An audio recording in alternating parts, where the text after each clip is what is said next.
Church. Welcome to week 3 of Connect Groups. Thanks for letting me drop in for just a few moments to help you and your group stay in sync with all the other groups at Fusion City Church. I have a question for you. Do you remember the last time that you served at Fusion? Okay, next question. Did you legitimately feel blessed, and did you feel like you actually met a need? A need that helped others enjoy their experience at Fusion. Our church has a very high percentage of folks who are volunteering on a regular basis in a regular rotation. And we absolutely could not be the church that we are right now without the dedicated volunteers. In just a moment, I want you to pause the video and have a discussion with your group about one positive takeaway that you have had since you started serving at Fusion City Church. Also, as a group, help those in your group who are not yet plugged into a volunteer role. Help them take that next step and find the position that they could absolutely love. So go ahead and pause the video now.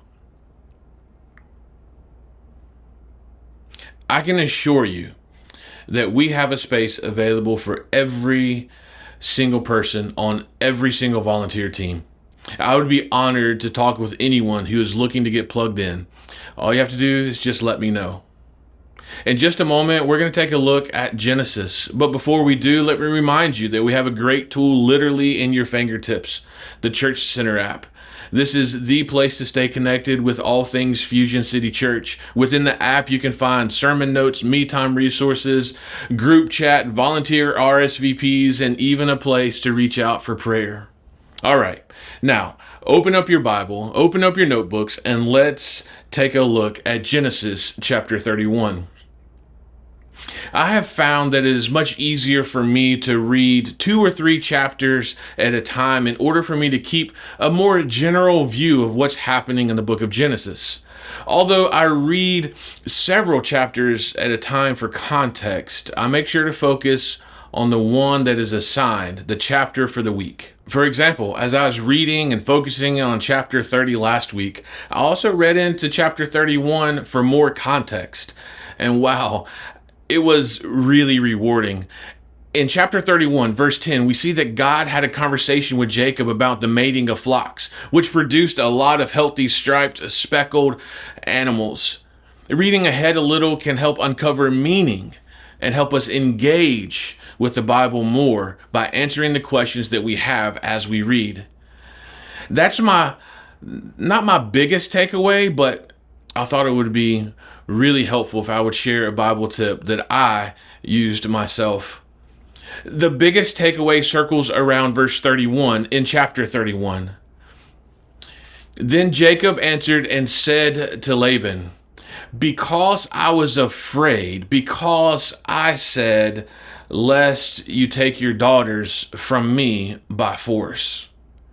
Jacob was afraid of Laban. Jacob, who was to fear God, instead feared Laban. And here it is, my takeaway. I wrote this in my Bible. Misplaced fear leads to bad decisions. I wrote that beside verse 19 and 20. We see in 19 and 20 that Rachel stole and Jacob deceived because they feared Laban rather than trusting God. Here's the crazy thing. God did tell Jacob to leave Laban and to go back to Bethel. But do you remember what happened in Bethel in chapter 28? God came to Jacob in a dream and assured Jacob that God would not forsake him, and that God would bring Jacob back to Bethel after he left. We see in chapter 28 that the encounter that Jacob had with God caused Jacob to fear God and to actually name the place Bethel, house of God.